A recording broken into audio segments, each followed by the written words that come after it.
올 한 해. 제가 이런 이야기를 하는 것은 신정과 구정이 주일이 함께 겹친다는 것, 뭐 그게 중요한 것이 아니라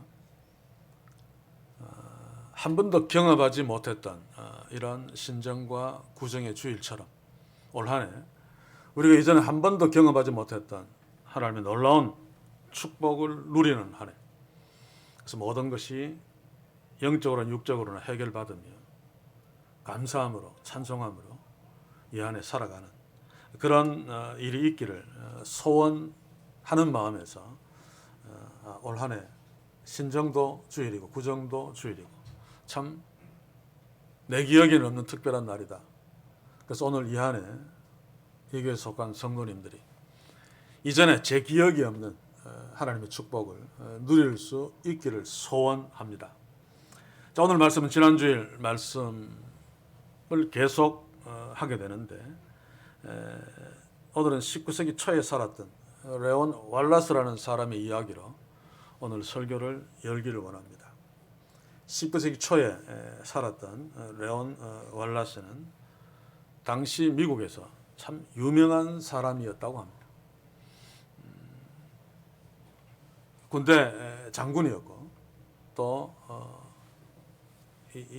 작가며 또 언론이었던, 다시 말하면 당대의 최고의 지성이었다는 말입니다. 그런데 이 사람에게 계속 마음에 걸리며 기분 나쁜 일들이 있었습니다. 그것은 이 왈라스는 미국 사람임에도 불구하고 무신론자였습니다. 워낙 똑똑하기 때문에 그랬겠죠. 근데 자기 주변의 친구들은 만나면 성경 이야기하면서 하나님의 은혜가 어쩌고 저쩌고, 그리고 너무 착하게 신실하게 사는 모습들이 마음에 들지 않았습니다. 그래서 늘 불쾌하면서 투덜투덜 됐습니다. 그래서 언젠가 결심을 했습니다. 내가 성경이 얼마나 허구고 엉터리고 거짓말인지 입증해서 이들을 정신 차리게 만들겠다. 지금 시대가 어느 시대인데 등신같이 성경이 어쩌고 하고 있느냐. 그것도 그럴만합니다. 19세기 초라고 하면 1800년대가 시작되는, 그래서 인간의 과학이 막 발전하기 시작했던 때죠. 인간의 이성이 중요시 여겨지던 때입니다.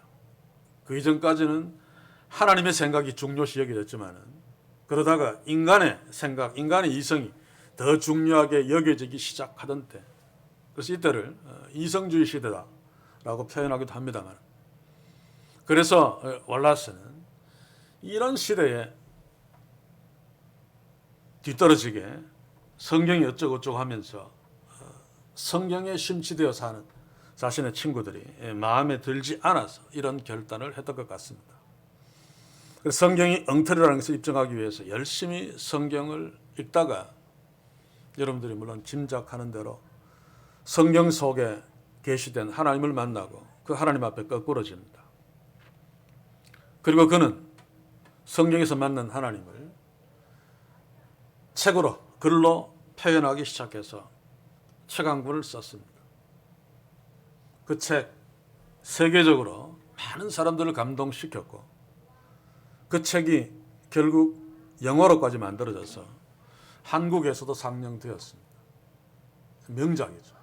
그래서 명절 때면 TV에서도 상영하고 또 영화관에서 상영되어졌던 그 영화가 바로 벤허입니다. 벤허.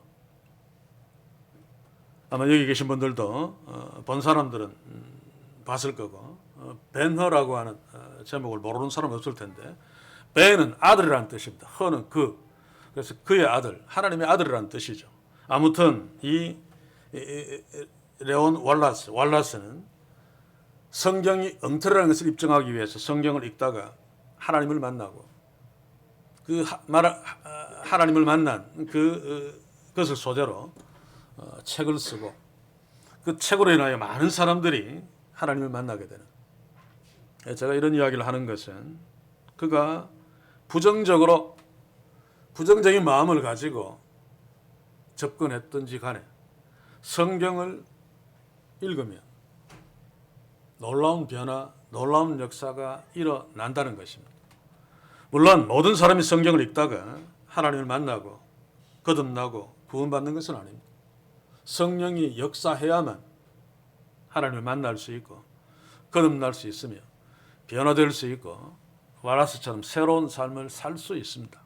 그런데 왈라스에게 한 가지 분명한 것은 그가 성경을 읽을 때에 성령이 그에게 역사해서 그가 하나님을 만나고 변화되어지는 새로운 인생을 살았다는 사실입니다. 성경을 읽을 때 그 성경의 저자이신 성령 하나님께서 역사하신다라고 하는 것은 교회에서 어쩌면 간과하고 있는 중요한 진리입니다. 이것이 하나님의 말씀의 능력이고 성령의 역사의 능력입니다. 하나님의 말씀을 읽을 때 반드시 성령은 역사하신다. 바울은 이것을 알았기 때문에 당시에 어리고 연약하고 약점 많은 디모데 자신을 이제 선교, 목회의 무대에서 내려와 주님 품으로 가야 될 때가 가까이 왔는데 그러면 디모데가 이 귀중한 일을 감당해야 되는데 아무리 봐도 그 일을 성공적으로 감당할 것 같지 않습니다. 왜냐하면 세상은 너무 악한 자들이 많고 교묘하게 속이는 자들이 너무 많았기 때문에. 그래서 바울은 디모데에게 그런 세상을 이길 수 있는 비결을 하나 일러주는데 바로 그것이 오늘 본문 14절입니다. 다시 읽겠습니다. 그러나 너는 배우고 확신한 일에 거하라. 내가 네게서 배운 것을 알며. 배우고 확신한 일에 거하라 라고 하는 것이 바울이 디모데에게 준 세상을 이길 수 있는 비결입니다. 지난 시간에 우리가 그 내용을 상세하게 좀 살폈습니다만 오늘은 질문 한 가지를 하면서 14절을 보기를 원합니다. 바울의 논리에 따르면 디모데가 아무리 연약하고 어리석고 약점 많고 연약해도 하나님의 말씀 성경을 배운다면 강한 자들과 속이는 자들을 이길 수 있다고 하는데 그 이유가 뭔가 도대체?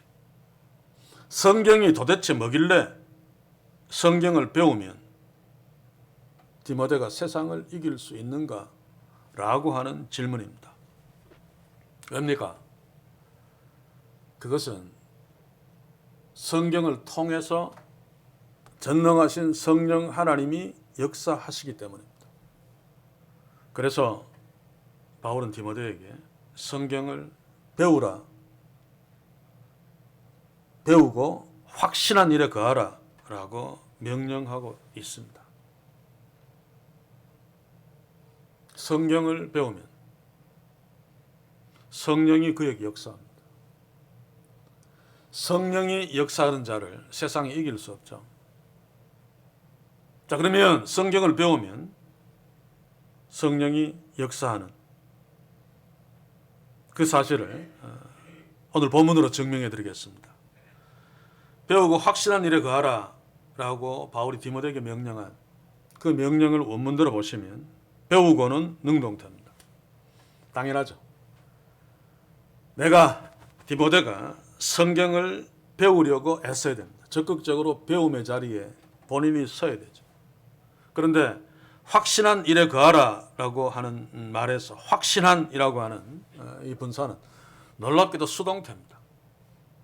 그래서 이 본문을 바르게 이해할 수 있도록 그냥 직역하면 너는 성경은 목적으로 없지만은 성경을 배우고 확신당한 일에 거하라 이 말입니다.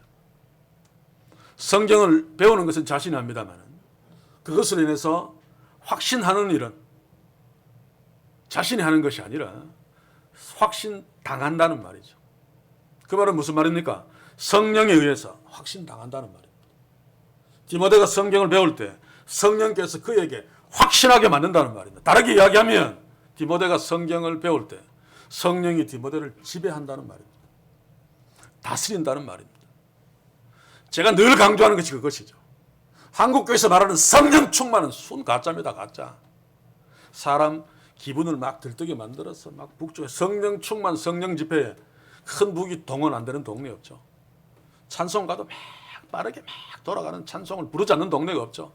그래서 막 사람을 흥분시켜서 뜨겁게 만들고, 그리고 설교자가 앞에 나와서 인간의 감정을 막 자극함으로 성령 충만한 그런 기분을 갖도록 만드는, 성령 충만은 진리의 영이신 하나님의 역사는 하나님의 말씀으로 말미암아 이루어지는 것입니다. 그래서 에베소서 5장 18절도 보시면 오직 성령 충만을 받으라죠. 그런데 한국교회를 보시면 나름대로 능력 있는 영성이 뛰어난 강사들이 성령 충만을 지가 줍니다. 성령은 그의 쫄개밖에 안 되죠. 이런 하나님을 모독하는 짓이 어디에 있겠습니까? 성령 충만을 받으라. 성령 충만은 인간이 당하는 겁니다. 성령께로부터. 언제? 성령의 감동으로 씌어진 하나님의 말씀 앞에 섰을 적에 성령은 그 말씀을 통해서 그로 하여금 확신당하게 만들어줍니다. 그래서 확신한 일에 거하라 라고 하는 말을 다르게 표현하면 오직 성령의 충만을 받으라 라고 하는 말입니다. 그런데 바울은 디모데에게 거하라 라고 말하고 있죠. 명령하고 있죠. 거하라는 계속 있으라는 말입니다. 확신당하는 일은 내가 하는 일이 아니기 때문에, 성령이 하시는 일이기 때문에 내가 의지적으로 거할 수 없습니다. 그런데도 거하라고 이야기합니다. 그러면 이게 무슨 말입니까? 배우고를 강조하고 있는 것입니다. 하나님의 말씀 앞에 계속 서서 성령에 확신당하는 일을 계속해라. 다시 말하면 하나님의 말씀으로 인하여 성령의 다스림을 계속 받으라, 그 말입니다.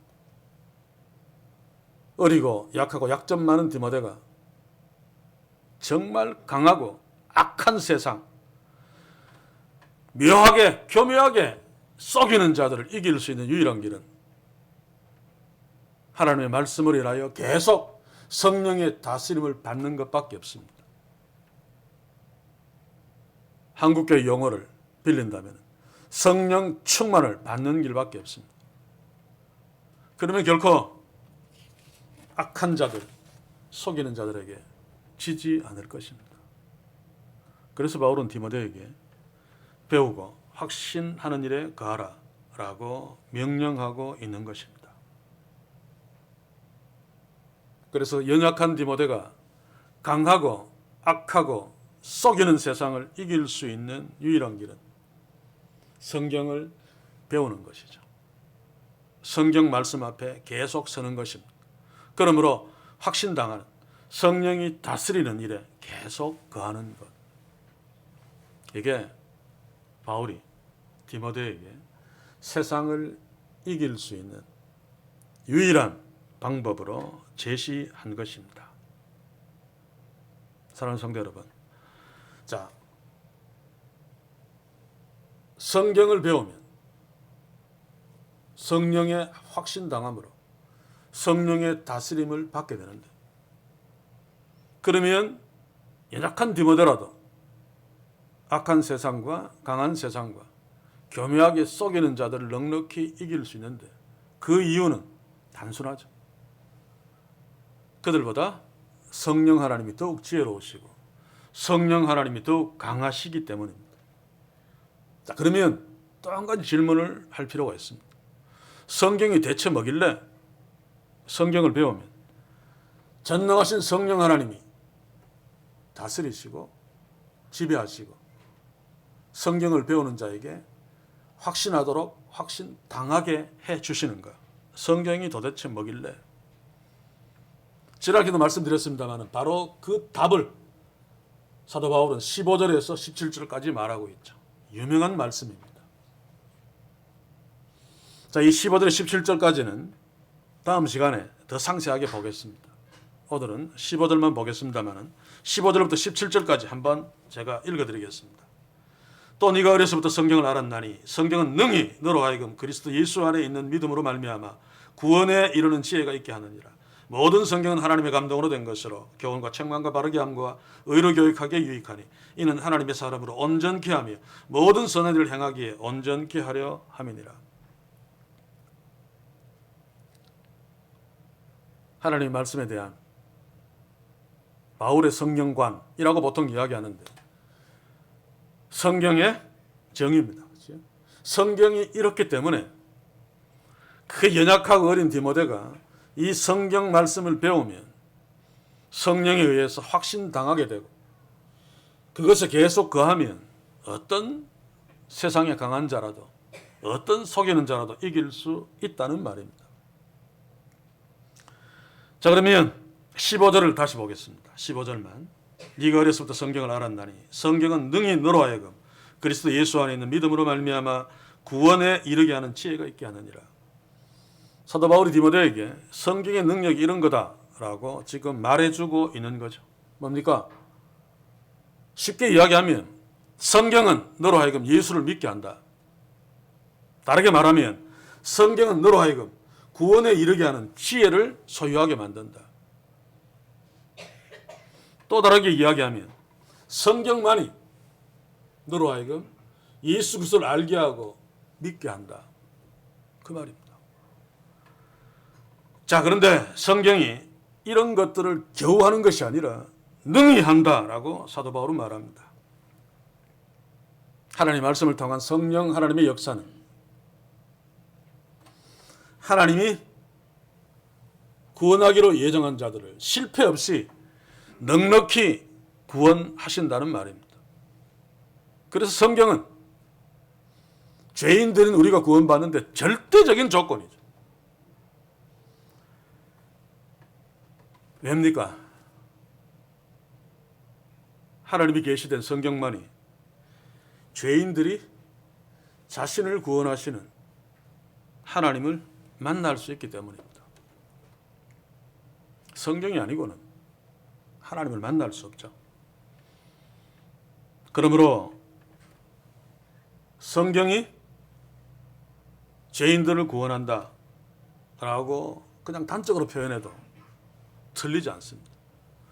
성경 자체가 죄인을 구원하는 것이 아니라 성경을 통해서 성령 하나님이 역사하심으로 거듭나게 하시고 그 하나님의 구원의 내용들을 알게 하시어 믿게 하심으로 하나님의 자녀 삼기 때문에 성경이 죄인을 구원한다 라고 말해도 틀리지 않다는 말입니다. 사랑하는 성도 여러분, 죄로 말미암아 죽을 수밖에 없는 우리 인생, 죄 지을 때 사탄이 약속한 그 월급, 그게 죄의 삭스입니다. 그 죄의 삭스를 우리가 다른 것으로 대체할 수 없습니다. 인간의 어떤 능력으로 사탄이 주는 죄의 삭신 사망을 거부할 수 없습니다. 그러나 유일하게 한 가지 있죠. 하나님께서 자신의 독생자를 이 땅에 보내시어 죄 없는 인간이 되신 그 예수님께 인류의 모든 죄를 뒤집어 씌워서 죄인 만들어 십자가에서 그 죄인을 저주하시는, 그래서 우리 모든 인간의 대속 제물이 되게 하신 그 구원의 방식, 그 구원의 중심에 선 예수 그리스도, 그 구원을 이루신 하나님 아버지를 믿으면 그 죄의 삭스를 해결할 수 있죠. 이것밖에 방법이 없습니다. 그런데 바로 이 믿음, 이 지혜를 가능케 하는 것이 성경이죠. 그래서 바울은 디모데에게 힘주어 14절을 말하고 있습니다. 15절을 말하고 있습니다. 성경은 능히 너로 하여금 그리스도 예수 안에 있는 믿음으로 말미암아 구원에 이르게 하는 지혜가 있게 하느니라. 그래서 우리는 성경이 나의 인생에 많은 도움이 되었다, 그렇게 생각하는 사람들 많죠. 어떤 사람은 성경이 그 유명한 사람들의 얘기입니다만 나의 이 걸출한 문학에 지대한 영향을 미쳤다. 내 그림에, 내 조각에, 내 음악 세계에 이 성경이 지대한 영감을 주었다. 뭐 이런 말들을 합니다. 틀리는 말 아닙니다. 그러나 그럼에도 불구하고 하나님의 자녀들에게는 이런 것보다 먼저 더 중요하게 고백되고 체험되어져야 되는 것이 있습니다. 그것이 무엇입니까? 성경이 나에게 도움이 되었다가 아니라 성경이 나를 구원했습니다 라고 하는 것입니다. 앞에서 이야기했듯이 그 이유는 성경만이 나를 구원하신 예수 그리스도를 알게 하고 믿게 하기 때문에 그렇습니다. 그러므로 성경이 나를 구원했습니다 라고 하는 분명한 인식과 고백과 체험이 있어야 됩니다.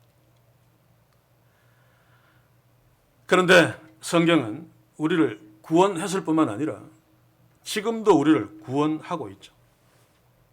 성경 말씀을 통해서 성령 하나님께서 계속 우리에게 역사하고 계시기 때문에 계속 우리 속에서 역사하고 계시는 것이 구원을 이루고 계시는 것입니다. 언제까지? 주님이 재림하시는 그날까지. 그래서 이것은 결코 실패되지 않습니다. 성령 하나님 우리 속에서 구원을 이루어 가시기 때문에. 그래서 우리는 구원받았고 구원받고 있고 구원받을 것이다 라고 하는 새 시제로 하나님 우리에게 주신 구원을 표현합니다만 이런 표현들을 우리가 어떻게 알고 있습니까? 어떻게 믿고 있습니까? 하나님이 자신을 계시하신 자신의 구원 방식을 알려주신 성경을 통해서만 우리가 알고 믿을 수 있는 것입니다. 물론 우리가 성경을 통해서 그것을 알고 믿는 것은 그때 성령이 알고 믿도록 역사하시기 때문입니다. 그래서 오늘 이 시간 질문 하나 합시다. 성경이 나를 구원했습니까? 나는 성경 말씀을 통해서 하나님을 알고 예수 그리스도를 알고 그래서 그를 믿고 구원받았습니까? 그 말입니다. 성경이 나를 구원했습니까? 정말로. 그리고 그 성경이 지금도 나를 계속 구원하고 있습니까? 다시 말하면 그 성경이 지금도 나를 계속 하나님의 자녀로 살게 하고 있습니까? 성령이 그 속에 정말로 계시지 않는다면 이런 말이 성립되지 않습니다. 그래서 오늘 우리는 성경이 나를 구원했다. 성경이 나를 지금도 구원하고 있다. 라고 하는 있는가라고 하는 질문에 아멘으로 대답하는 축복이 있길 바랍니다. 이 축복이 주님 오시는 날까지 계속 되어지는 다시 말하면 계속 날마다 성령 앞에 서서 성령에 의해서 확신당하는 성령 충만한 삶으로 하나님이 주시는 진짜 복들을 올 한해도 아니 주님 오시는 그날까지 마음껏 누리는 축복이 있기를 주의 이름으로 또 한 번 소원합니다. 다시 말하지만 성령 하나님의 감동으로 되어 기록된 성경 이것을 배운다는 것은 뭐 단순히 공부한다는 뜻만을 이야기하지 않습니다. 성경 말씀 앞에 서면 그 성경의 저자이신 하나님에 의해서 확신당하게 되어 있습니다. 다스림 받게 되어 있습니다. 이것은 인간 저자들이 쓴 작품에 의해서도 조금 경험하는 것들이죠. 그렇지 않습니까? 톨스토이의 작품을 읽으면 그 작품을 통해서 톨스토이의 사상, 생각들에 의해서 생각들에 짓눌리죠. 그런데 지금도 살아계신 성령 하나님의 역사는 그것과 비교될 수 없습니다. 그래서 성령 하나님의 감동으로 기록되어진 성경 말씀 앞에 서면 필연적으로 성령에 의해서 확신당하는 성령의 다스림을 받게 되어 있습니다. 이것 때문에 바울이 디모데에게 성경을 배우고 확신한 일에 거하라 라고 명령하고 있다는 말입니다. 동일하게 우리에게도 이것 때문에 배우고 확신한 일에 거하라고 명령하고 있죠. 저는 확신합니다. 성경 말씀 앞에 섰을 때 성령에 확신당하는 성령의 다스림을 받는 것이 하나님의 자녀가 이 땅에서 누릴 수 있는 가장 큰 축복이며 가장 큰 기적입니다. 이것이 우리에게 계속 경험되어져야 됩니다. 그래서 말씀 묵상 매일의 성경 제가 계속 입에 침이 마르도록 침이 말라도 계속 하고 있는 이유가 바로 여기에 있습니다. 세상의 모든 학문은 배우면 뭔가를 다 알 것 같지만 결국은 오리무중에 빠지고 말죠. 많은 경험들 했을 것입니다. 자, 특히 철학, 인문학의 최고봉입니다. 그죠? 철학은 무엇을 연구하는 학문입니까? 인간을 연구하는 학문입니다. 그래서 인간이란 무엇인가? 제가 별 기대도 하지 않고 대학에 첫 강의에 앉았을 적에 교수가 들어와서 칠판에 크게 한문으로 이란부터는 한글로 썼다만 무엇인가? 그게 기억나요. 얼굴은 잘 기억 안 나는데 신일철이라고 하는 교수 이름이 기억납니다만 인간이란 무엇인가? 그래서 수없는 철학자들이 인간을 한마디로 막 정의하죠. 인간은 만물의 척도다. 프라타고라스. 또 인간은 이성적인 동물이다. 아리스토텔레스. 그죠? 또 뭐 있습니까? 우리가 잘 아는 인간은 생각하는 갈대다. 황새. 그리고 찰스 다윈은 인간은 이 적자 생존에 의해서 살아남은 호모 사피엔스다. 여러 가지로 표현합니다만 그러나 그 표현들이 사실은 우리 인간을 한마디로 표현하기에는 역부족인, 때로는 맞는 것처럼 보이지만 전혀 틀리는 그런 말들입니다. 그래서 아직도 철학은 인간이 무엇인지 정의하지 못하고 계속 연구하면서 온갖 잡소리를 다 해대고 있죠. 제가 기억나는 것은 그 교수가 인간이란 무엇인가 적어놓고 너희들이 프레시맨 때부터 막 열심히 막 의욕을 갖고 하겠지만 4학년 졸업할 때 너희들에게 남는 답은 모르겠다 일 것이다. 그러면 철학 공부를 잘한 것이다 라고 말한 것이 기억납니다. 웃으면서 말한 것. 그러나 그것이 맞습니다. 철학은 인간이 무엇인가를 계속 연구합니다만 결론적인 답변은 모르겠답니다. 다른 학문들도 거의 비슷하죠. 자, 그런데 하나님의 말씀인 성경은 배우면 배울수록 더 확실해집니다. 모르겠다가 아니라 더 오리무중으로 빠지는 것이 아니라 더 확실해집니다.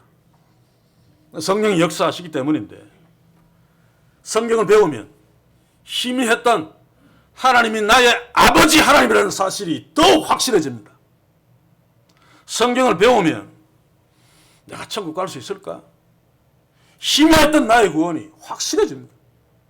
성경 말씀 앞에 서면 나는 내 인생을 승리할 수 있을까? 성공할 수 있을까? 라고 하는 그 희미함이 더 확실해집니다. 왜냐하면 성경은 하나님의 말씀이고 성령 앞에 설 때 전당하신 성령 하나님께서 역사하시기 때문입니다. 우리는 잘 압니다. 1세기 말 또 2세기 초에 그 로마 제국에 엄청난 박해를 받았던 초대 교회 성도들이 정말 가진 것 없고 그 시대의 최고 하층민들인데 그 막강한 로마 제국이 굴복하지 않았습니다. 사형장에서 때로는 맹수들이 뛰어다니는 원형 경기장에서 또는 그놈들이 술 파티를 벌이면서 기둥에 묶어 그 봉화돼 그들의 술 마시는 것을 밝혀주는 그런 조명으로 그런 상황들 앞에 섰을 때 약한 초대교회 성도들은 그들에게 굴복하지 않았습니다.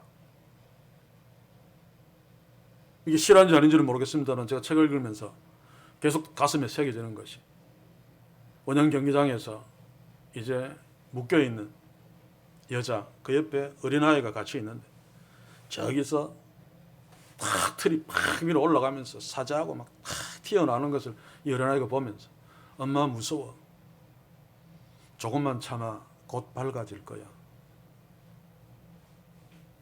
이런 초대교회 성도들의 믿음이 어디에서 나옵니까? 사도들이 전해준 하나님의 말씀의 그 약속을 붙들고 의지했기 때문에, 의지할 때에 성령 하나님이 그들에게 역사하셔서 누구나 두려워할 수밖에 없는 그 죽음 앞에서도 당당하게 믿음을 지키며 로마 제국 앞에 굴복하지 않을 수 있었던 것입니다. 하나님의 말씀의 능력입니다. 하나님의 말씀을 통한 성령의 능력입니다. 누가 죽음 앞에서 겁내지 않을 사람이 있습니까? 그렇다고 말하는 자들은 다 거짓말장이들이죠. 제가 지난 수요일 날에도 고백 비슷하게 했듯이, 나는 개인적으로 아무리 생각해도 그렇게 설교하고 있지만 누가 아무도 보지 않는 방에서 나한테 칼을 목에 대고 예수 믿는다고 고백하면 죽이고 믿지 않는다고 하면 살려줄게, 그러면 저는 믿지 않는다고 하고 살 것 같아요. 그리고 믿으면 되니까. 그런데 내 체면이 있어서 우리 성도들이 보고 있는 가운데서 그렇게 하면 혹시 죽여라라고 할지도 모르겠다. 그러나 한 가지 믿는 것이 있다. 지금은 내가 두려워서 죽지 않을 거라고 생각해도, 혹시 죽을지 모르겠다고 생각해도 그 순간이 되면 내 속에 계신 성령께서 믿음을 지키며 죽을 수 있도록 역사해 주실 것이다 라고 하는 분명한 믿음을 갖고 있습니다. 그 믿음은 바로 하나님의 말씀을 이란 믿음이죠. 말씀을 이란 성령의 역사입니다. 초대교회 성도들 마찬가지입니다. 내가 지금 여기에서 맹수들에 의해서 죽으면 죽는 그 순간에 주님의 품에서 눈뜬다 라고 하는 분명한 믿음이 있었기 때문에 그 죽음이 두려워도 그 죽음 앞에서 항복하고 굴하지 아니하고 아멘하며 눈을 감았던 것입니다. 16세기 초의 종교교육도 마찬가지죠. 처음 종교교육을 시작했던 자들은 정말 힘없는 자들이었습니다. 루터 같은 자는 이 로마 캐톨릭에서 파문당했죠. 종교개혁을 일으킬 생각도 못했습니다.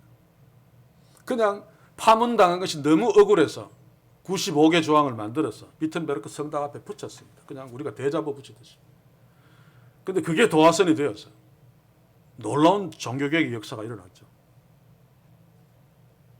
루터가 써붙이고 또 어쩔 수 없이 종교개혁으로 말려 들어가서 거기에 로마 캐톨릭과 싸우는 전사로 설 수 있었던 것은 그는 성경에 기록된 하나님의 말씀을 굳게 믿었기 때문입니다. 종교개혁자들을 알았죠. 로마 캐톨릭이 가르치는 성경이 엉터리고 거짓말하는 사실을. 로마 교황은 무오하고 무음하다. 그래서 하나님과 인간 사이의 중보자가 될 수 있다. 마리아도 그렇다. 그리고 하나님의 은혜로 구원받는 것, 그 인간의 노력으로도 가능하다. 선행을 행하면, 그리고 헌금 많이 하면 그것도 선행이죠. 면죄부가 바로 그것 아닙니까? 그렇지? 그들이 성상 앞에서, 지금도 가톨릭 신자들은 마리아 상 앞에서 또 무슨 성상들 앞에서 아무 뜻도 모르고 그런지 모르겠습니다만 그렇게 기도하는 이유가 뭔지 아십니까? 성인들은 천국 갈 것보다 훨씬 더 많은 선행을 행해서 선행 100이면 천국 가는데 성인들은 500, 700 선행을 행했기 때문에 남아있는 선행들이 많습니다. 마리아에게는 특별히 많겠죠. 그래서 그에게 기도하면 그 천국 가 있는 성인들이 자기에게 남은 그 선행들을 준다는 말입니다. 그거 받아서 천국 가는 데 도움 받겠다고 성상 앞에서 이러고들 있습니다. 종교개혁자들은 이 모든 것들이 거짓말임을 알았죠. 그래서 진짜 하나님의 말씀을 의지하고 그 막강한 로마 캐톨릭과 싸울 수 있었던 것입니다. 종교개혁자들이 부르짖던 캐치프레스가 뭡니까? 오직 은혜, 오직 하나님의 은혜, 솔라 그라치아. 교황의 그 어떤 공로, 성인들의 공로, 우리의 선행 이게 아니라 오직 하나님의 은혜로 우리가 구원받는다. 하나님의 은혜로 우리에게 들어오는 구원은 오직 믿음으로 말미암는다. 솔라 피데. 그리고 이 모든 것들은 성경에 있다. 오직 성경에만 있다. 솔라 스크립투라. 그래서 오직 은혜, 오직 믿음, 오직 성경이라고 하는 것이 종교 개혁자들의 캐치플레이스인데, 그 모든 것들이 바로 성경 말씀을 믿고 의지한, 그때 그들에게 성령이 강력하게 역사했겠죠. 그러니 로마 캐톨릭의 거대함이 그들에게 무서움이 될 수 없습니다. 결국 그들은 종교개혁이라고 하는 위대한 역사를 썼습니다. 물론 비판할 것들이 많습니다. 그 부분은 나중에 기회 있을 때 하기로 하고. 사랑하는 성도 여러분, 오늘 제가 말씀드리고 싶은 것이 바로 이것입니다. 바울이 디모데에게 배우고 확신한 일에 거하라라고 명령한 것이 바로 이것일 것입니다. 올 한 해 2023년도 앞에 서 있는 우리들, 또 우리 교회, 연약하나 성경 말씀대로 성경을 배움으로 성령에 확신당하는 성령 충만의 역사가 계속된다면 틀림없이 하나님 주시는 승리의 역사를 경험하게 될 것입니다. 제가 늘 이야기합니다만 교회는 강할 필요가 없고 우리는 강할 필요가 없죠. 아니, 강하면 안 됩니다. 인간이나 교회 조직들이 강하면 반드시 교만하게 됩니다. 우리는 연약하나 강하신 하나님을 의지할 수 있으면 됩니다. 그게 믿음인데, 그것이 어디에서 나옵니까? 성령 말씀 앞에 섰을 적에 성령의 역사하심으로, 성령이 우리를 지배당하게 하기 때문에 강한 하나님을 의지하고 약하지만 강한 세상 앞에서 기죽지 아니하고 담대하게 설 수 있다는 말입니다. 이 축복이 올 한 해 우리와 우리 가정과 이 교회에 있기를 소원합니다. 이제 결론을 맺습니다. 14절을 다시 봅시다. 그러나 너는 배우고 확신한 일에 거하라. 네가 네게서 배운 것을 알며. 자, 거하라라고 궁극적으로 명령하죠. 그럼 이 명령의 의미가 무엇이겠는가? 거하라는 배우라와 상관이 있습니다. 그죠? 확신한 일은 성령이 하시는 거기 때문에. 성경을 배우라. 우리가 성경 공부를 하고 성경을 배우는 이유가 뭡니까? 하나님을 엉터리로 가는 바르게 알기를 원한 것이고, 그 하나님이 말씀하시는 그 명령을 바르게 알고 이해해서 바르게 순종하기 위함 아닙니까? 그렇죠? 순종이 넘쳐나도 그것이 엉터리면 안 함만 못합니다. 그래서 바울이 디모데에게 성경을 배우라라고 하는 명령은 바르게 알아서 바르게 순종하라는 명령입니다. 그때 성령께서 확신당하도록 강하게 역사하실 것이기 때문에. 그래서 바울이 배우고라고 하는 말은 주의 말씀에 순종하고라고 하는 뜻인데, 결국 순종함으로 성령의 다스림에 계속 거하라. 이게 바로 히브리서 11장에 나오는 참믿음의 정의입니다. 히브리서 11장의 믿음의 영웅들을 보십시오. 그들의 믿음을 표현하는 것 다 그들의 행동을 믿음으로 표현하죠. 그 중에 한 사람 라합을 한번 봅시다. 여호수아 6장 25절. 여호수아가 기생 라합과 그 아비의 가족과 그에게 속한 모든 것을 살렸으므로 그가 오늘날까지 이스라엘 중에 거하였으니 이는 여호수아가 여리고를 탐지하려고 보낸 사자를 숨겼으니더라. 라합의 믿음은 정탐꾼을 숨겨준 것입니다. 아브라함의 믿음은 갈대 우르를 떠나라고 명령했을 때 그 명령에 따라 떠나는 것이 믿는다입니다. 자, 라합이 이스라엘의 정탐꾼을 숨겨주는 믿음으로 이스라엘이 가나안 땅을 정복하는 시작인 여리고성을 함락하는 데 결정적인 공을 세웠죠. 자, 그런데 라합이 정탐꾼을 숨겨준 것은 아주 나쁜 짓입니다. 그렇죠? 인간의 가치관으로 볼 때 자기를 낳아주고 길러준 조국을 배반하는 거죠. 나라 팔아먹는 겁니다. 성령이 역사하지 않고 그 가치관에 머물러 있으면 절대로 못합니다. 오늘 이 땅의 교회에서 믿음을 빙자해서 애국심을 강조하는 것은 완전한 사기입니다. 사기. 애국심은 일반 은총 가운데 인간이 당연히 가져야 될 도리죠. 그러나 믿음은 때로는 그것을 포기하도록 만듭니다. 하나님 나라를 위해서. 라합은 자신의 조국을 포기했습니다. 배반했습니다. 태극기 부대 같은 말도 안 되는 이야기죠. 그리고 이것은 자칫하면 들키면 자신과 자신의 모든 집안이 다 죽을 수밖에 없습니다. 굉장히 위험한 짓이기도 합니다. 그러나 그럼에도 불구하고 라합은 상천하지에 홀로 계신 하나님의 소문을 듣고 그 하나님을 의지함으로 이 일을 행할 수 있었습니다.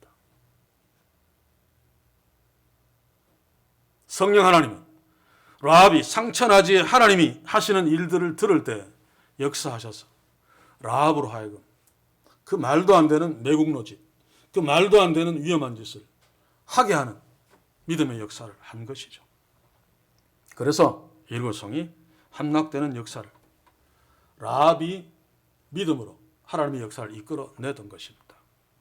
이게 믿음의 본질이고 이게 바로 바울이 디모데에게 원하는 명령입니다. 하나님의 말씀은 순종할 때 하나님의 역사가 구체화되어집니다. 그래서 순종하라 라고 하는 것과 하나님의 말씀을 배우라, 믿으라 라고 하는 것은 동의어입니다. 동의어. 서신서에서 믿음과 행동, 참믿음과 거짓 믿음이 자꾸 두 개로 갈리는 것은 헬라 문화권의 이혼론 때문인데 실제로 구약 성경에서부터 복음서까지 이어내려오는 믿는다의 정의는 순종한다입니다. 그래서 믿음은 사실 히브리어에는 명사가 없습니다. 그런데 어쩔 수 없이 설명하기 위해서 명사화시킨 거죠. 우리는 죽을 때까지 주님 오시는 그날까지 계속 믿는답니다. 믿는다. 그 믿는다는 행동한답니다. 순종한답니다. 그래서 야고보는 순종이 없는 믿음은 죽은 믿음이다. 사실은 믿음이 아니죠. 그렇죠? 믿는다가 순종한다니까. 그래서 오늘 이 배움으로 배우고 확신당한 일에 거하라 라고 하는 바울의 명령이 결국 하나님의 말씀을 바르게 배워서 바르게 순종하라. 그러므로 네 삶 속에서 성령이 다스리는 역사가 계속되게 하라 라고 하는 것임을 기억하고 우리도 올 한 해 하나님의 말씀 앞에 날마다 서서 그 말씀을 바르게 깨닫고 이해하고 바르게 순종함으로 이전에 체험하지 못했던 놀라운 성령의 지배당함의 역사를 성령 충만의 역사를 경험하며 삶으로 올 한 해 이전에 경험하지 못했던 인생의 승리와 하나님 주신 축복들을 누리기를 소원합니다. 그래서 올해는 이 새해 시작 이날에 매일의 말씀 묵상을 이제 매일매일 하겠다라고 다시 한번 결단하시고 또 안 되더라도 올해는 지속적으로 성령 앞에 서므로 지속적으로 성령의 인도하심을 받겠다. 그러므로 내가 평생 살아오면서 20년을 살았던 60년을 살았던 이전에 경험해보지 못했던 놀라운 하나님의 축복을 경험하는 이 안에 될 것을 믿으면서 소망하면서 오늘 이 새해 아침에 함께 주의 말씀 앞에 성령의 확신당하는 역사 앞에 서는 축복이 있기를 주의 이름으로 간절히 소원합니다. 기도합시다. 주여, 우리는 때로 강하다고 생각할 때가 있으나